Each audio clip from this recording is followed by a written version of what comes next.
À toutes et à tous, bonjour. Un plaisir encore une fois d'être là aujourd'hui pour cette édition de l'émission Fort d'Esprit. Comme vous le savez déjà, mon nom à moi c'est bien Gary Edouard. Bonjour Lapierre. Bonjour Gary, bonjour tout le monde. Mon nom à moi c'est Loudina Lapierre, contente d'être avec vous aujourd'hui. Alors juste avant d'entrer en profondeur, je dois vous remercier pour la manière dont vous avez pu partager nos vidéos, commenter et liker surtout. Alors continuez à liker et d'activer la notification pour ne pas perdre nos vidéos. Aujourd'hui, nous allons mettre en phase sur la question de coronavirus, autrement dit COVID-19. Pour cela, on aura comme invité un biologiste médical et juste avant de prendre les considérations, on observe une pause.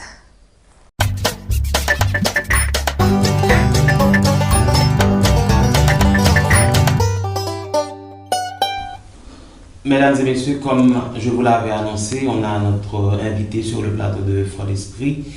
Il va en quelque sorte nous parler du Covid-19. Et juste avant d'entrer en profondeur, nous allons présenter monsieur. Bonsoir. Bonsoir, je suis Elgensi François, biologiste médical. J'ai obtenu une licence. Je suis également journaliste. Je travaille à l'hôpital Saint-Nicolas de Saint-Marc en tant que biologiste médical.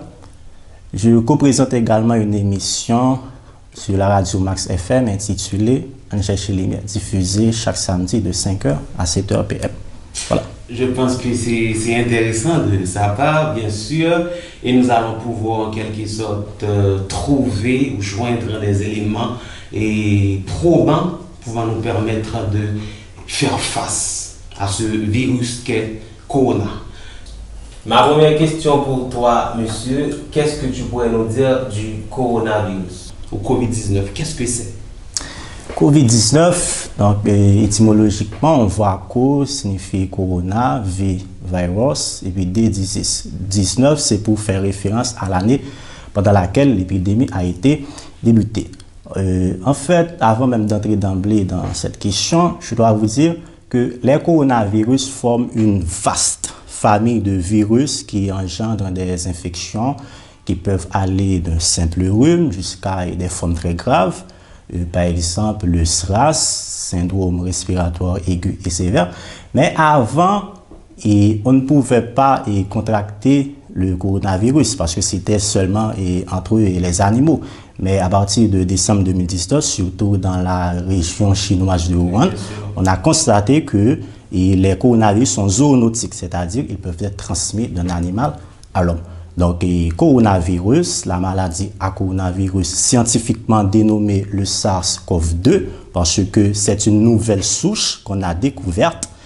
Donc, elle est transmise de manière interhumaine. Donc, c'est une maladie qui attaque les voies respiratoires. Donc, elle peut provoquer des symptômes tels que la fièvre et une toux sèche. Juste avant. Et tu viens de dire tout à l'heure que cette maladie pourrait être transmise d'un animal à l'homme. Comment pourrais-tu expliquer ça? Exactement. Donc, avant, laisse-moi parler du SARS-CoV-1, donc la première souche qu'on avait découverte. Donc, étant donné que les Chinois aiment fréquenter les pangolins, les civettes, donc on a constaté les chauves-souris, mais puisque on ne mange pas les chauves-souris, mais surtout la civette qui est très proche de la chauve-souris, donc les Chinois aiment consommer la civette beaucoup, donc les Chinois ont contracté cette maladie. Donc c'est pourquoi on a découvert une transmission de l'animal. Alors, mais jusqu'à présent, on n'a aucune idée de l'origine du CoV-2, du nouveau coronavirus. On ne sait pas exactement quelle est la source. On ne sait pas exactement si c'est un animal qui a provoqué ça chez l'homme. Mais le virus a muté, donc il y a une mutation génique au niveau du virus, parce que chaque virus qu'on retrouve quelques mois ou quelques années après, il y a toujours une nouvelle souche. Et c'est cette nouvelle souche qu'on est en train d'étudier, qui donne beaucoup du fil à retordre aux chercheurs, aux scientifiques jusqu'à présent. Ok, c'est vraiment intéressant. Quand on parle de période d'incubation, qu'est-ce que c'est que ça? Donc, la période d'incubation, c'est le temps qui s'écoule entre l'infection et l'apparition des symptômes. Donc, pour le SARS-CoV-2, on a évalué une période d'incubation allant de 2 jusqu'à 14 jours.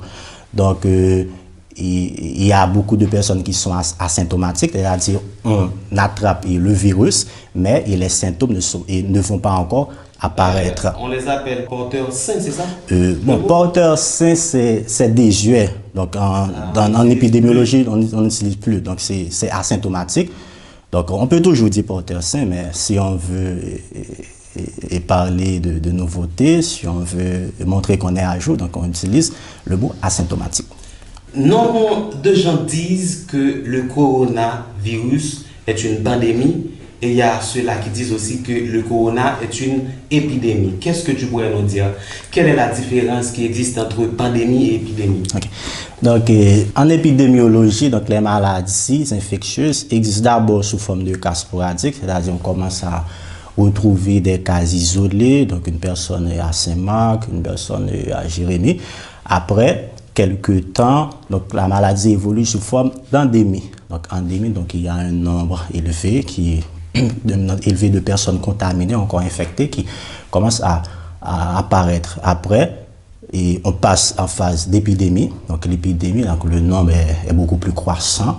Donc et ça commence à apparaître dans les autres régions, dans les autres départements du pays. Et pour parler de pandémie, donc c'est lorsque la maladie prend une extension internationale. Donc par exemple, le coronavirus est passé de la phase épidémique à la phase de pandémie. Le coronavirus atteint toutes les régions du pays, donc exceptionnellement quelques îles en Océanie et puis la Corée du Sud, la Corée du Nord qui jusqu'à présent officiellement n'a encore déclaré aucun cas. Et si on parle de la Russie? La Russie, il y a quelques cas, il y a des morts en Russie. Tout simplement, c'est à un degré moindre. Ok. Est-ce que le coronavirus est sexuellement transmissible?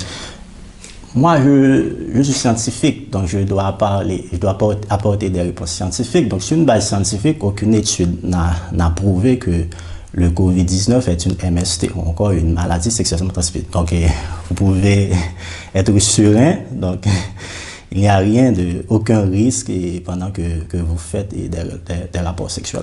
Ok. Maintenant, on faisait, je dirais, des considérations générales, juste avant d'entrer en profondeur ou de mettre accent sur ce que nous avons comme problème en Haïti. Tu es haïtien, tu vis en Haïti, spécialement à Saint-Marc, mais par un simple constat, est-ce que tu penses qu'Haïti va pouvoir faire face à une éventuelle propagation du COVID-19? C'est une pertinente question.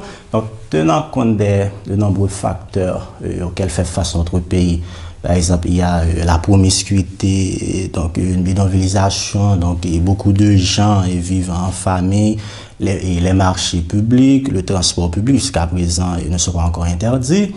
Il faut tenir compte également de nos infrastructures sanitaires qui sont grabataires, donc un peu délabrées.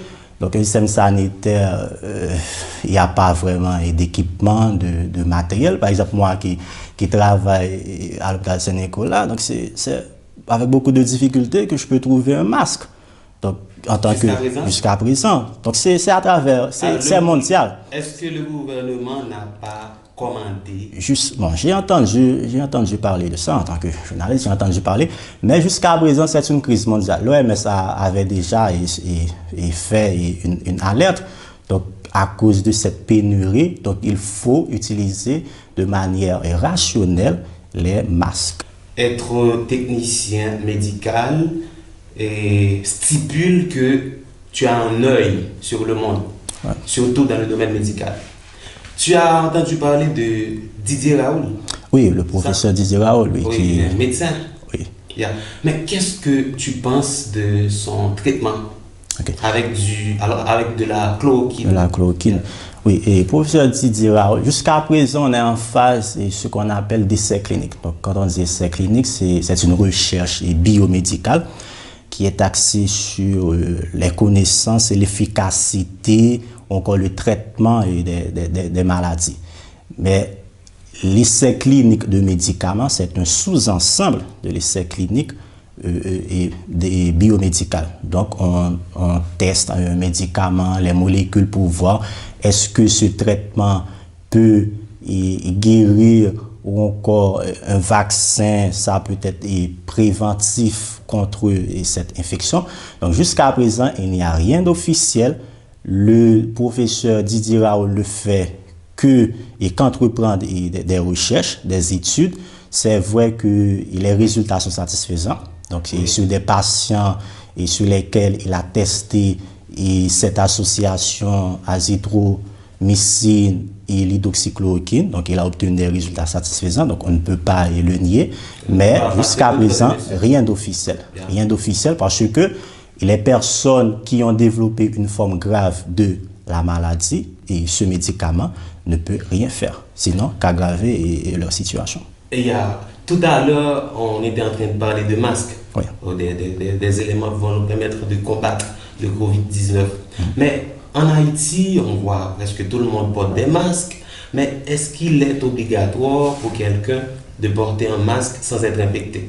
Ok, donc je vais parler sur deux aspects pour cette question. D'abord, comme je l'avais dit préalablement, il y a une pénurie de masques à l'échelle mondiale. Donc, il faut les utiliser et à bon escient. Donc, il faut éviter un usage abusif. Donc, il faut en éviter. Donc, étant donné que notre pays ne produit pas, nous n'avons pas des compagnies qui confectionnent des masques. Donc, il faut attendre l'aide étrangère. Donc, il faut éviter, si on ne tousse pas, si on est chez soi, on ne présente pas de symptômes, on ne fréquente pas beaucoup de gens, donc il n'est pas obligatoire de porter un masque. Ça, c'est le premier aspect. Le deuxième aspect, si on sort, par exemple moi, lorsque je sors, il est important de porter des masques, puisqu'on ne sait pas qui on va rencontrer. Je vous l'avais dit, la plupart des personnes sont asymptomatiques, donc elles ne présentent pas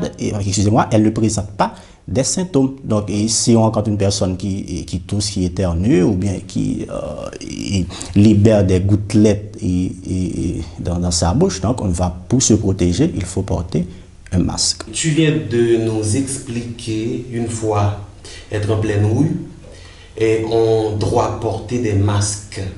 Mais est-ce que le Covid-19 se propage dans l'air? Jusqu'à présent, la transmission par voie aérienne n'a encore été prouvée.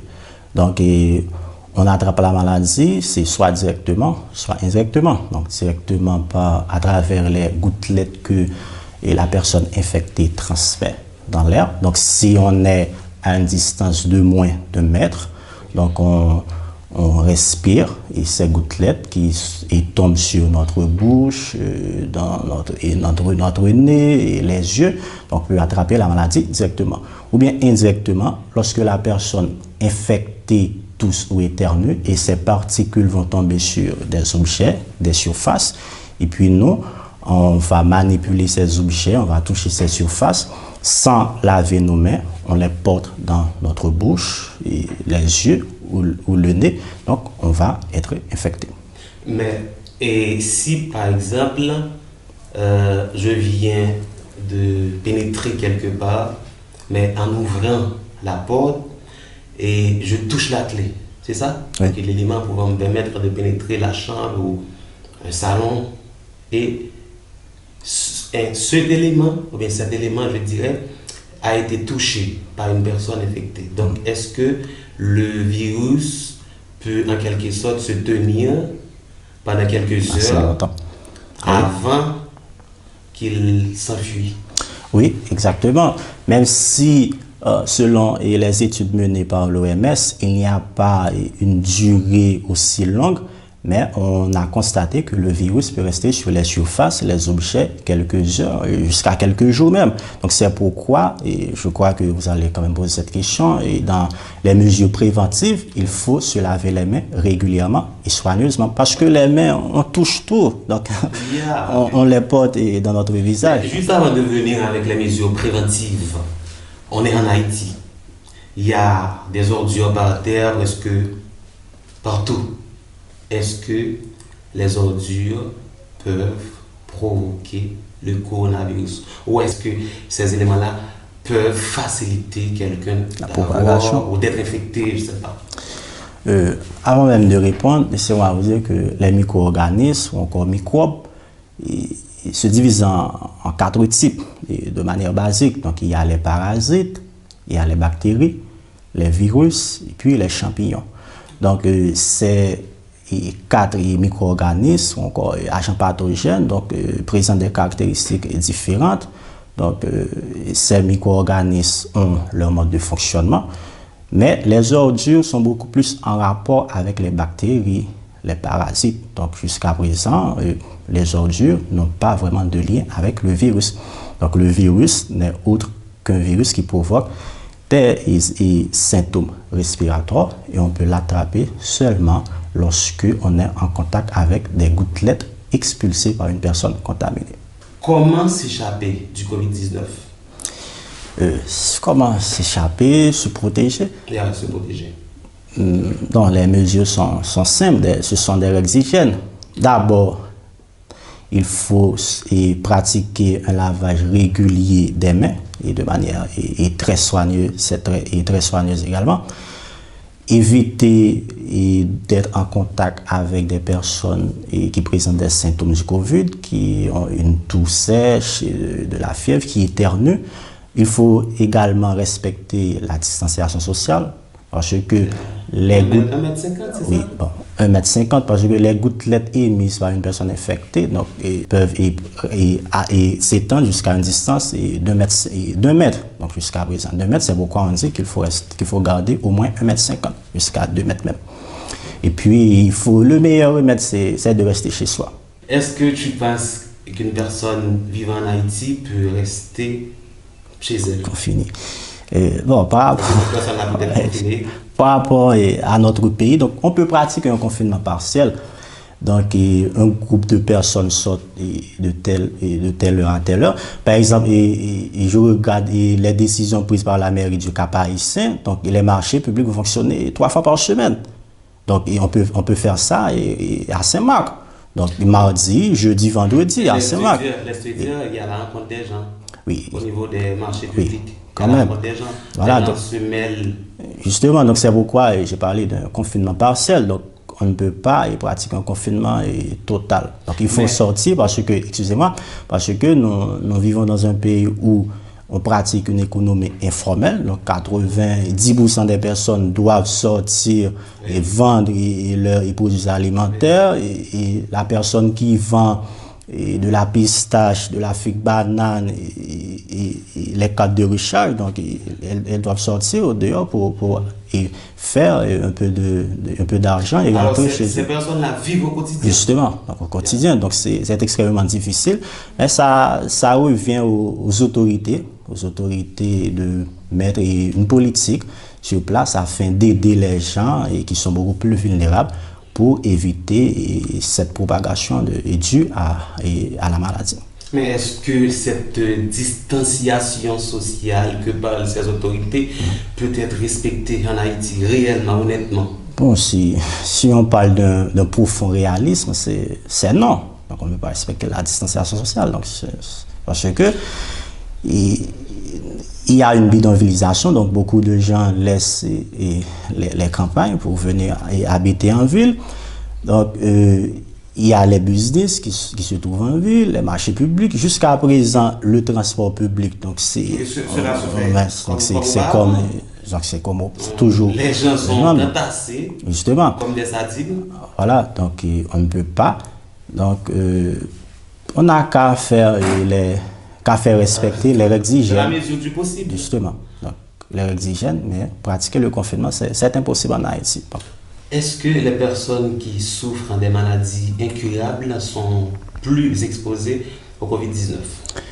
Exactement. Donc, les personnes qui souffrent des maladies antécédentes au COVID donc, sont plus exposées, elles sont plus vulnérables par rapport à d'autres personnes. Donc, lorsque le virus pénètre dans un organisme qui est déjà défaillant, donc le virus va créer des complications beaucoup plus graves. C'est pourquoi jusqu'à présent, parmi les 3 personnes qui sont décédées en Haïti, on voit que ce sont des personnes qui souffrent de diabète et d'hypertension artérielle. Elles sont très âgées.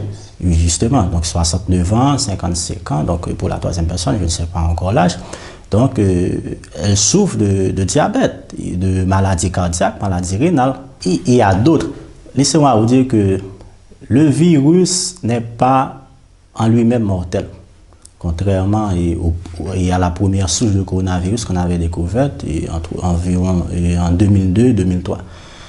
Et donc, lorsque le virus pénètre dans un organisme qui est déjà défaillant, donc le système immunitaire de cette personne, il n'est pas aussi fort, par exemple un PVVIH, donc qui ne prend pas régulièrement ces médicaments, et des personnes qui souffrent d'autres symptômes respiratoires, une personne asthmatique, une personne qui a une pneumonie, qui avait des problèmes au niveau de ses bronches. Donc, le virus a profité de ce système défaillant pour créer des complications, des dégâts.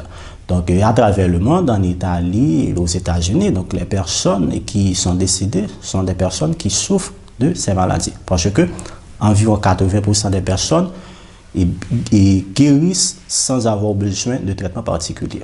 Si par exemple, une personne est âgée de 16 ans, 15-16 ans, est-ce que cette personne va pouvoir faire face au Covid-19? Oui, la maladie frappe tout le monde. La maladie frappe tout le monde à tous les âges.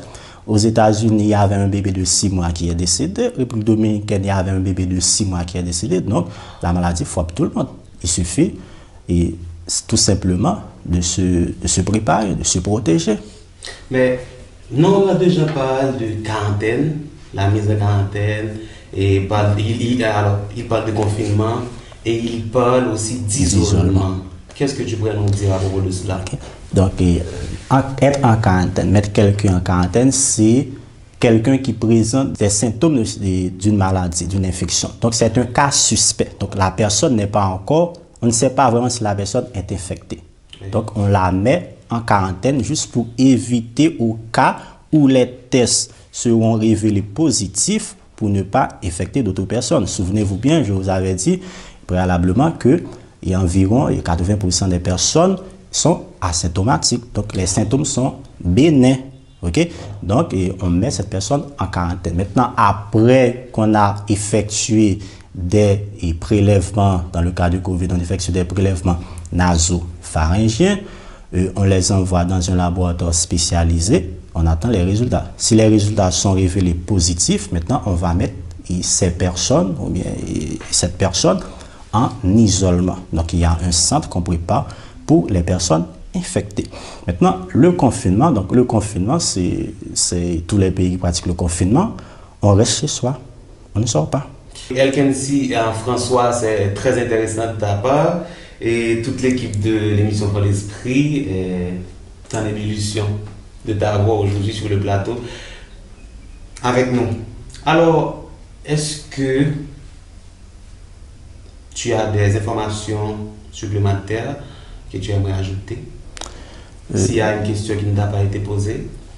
Bon, justement, concernant une des questions sur la vulnérabilité de notre pays, donc je n'avais pas beaucoup versé dans cette réponse. C'est le social, oui, le côté social. Donc Haïti est vraiment très exposé, donc nous sommes beaucoup plus vulnérables par rapport à d'autres pays, vu notre système sanitaire qui est dans un état délabré, on n'a pas assez d'hôpitaux. Jusqu'à présent, donc, par rapport à mes informations, on n'a que 20 lits à l'hôpital de Mirbalais. 20 lits. Donc, c'est des compagnies pour 12 millions d'habitants. Donc, ce sont des compagnies, le secteur privé qui, jusqu'à présent, offre d'autres lits pour aider à combattre cette pandémie. Des respirateurs artificiels, parce que pour les personnes qui présentent des complications, donc il faut des respirateurs, ce qu'on appelle oxygène, donc il faut les mettre. Donc on n'a pas assez. Donc c'est vraiment catastrophique. Dans une situation très vulnérable. Donc on a qu'à te remercier d'avoir été là avec nous sur le plateau de Pour l'Esprit. Je vous remercie également, donc ça a été un plaisir pour moi de partager cet entretien avec vous.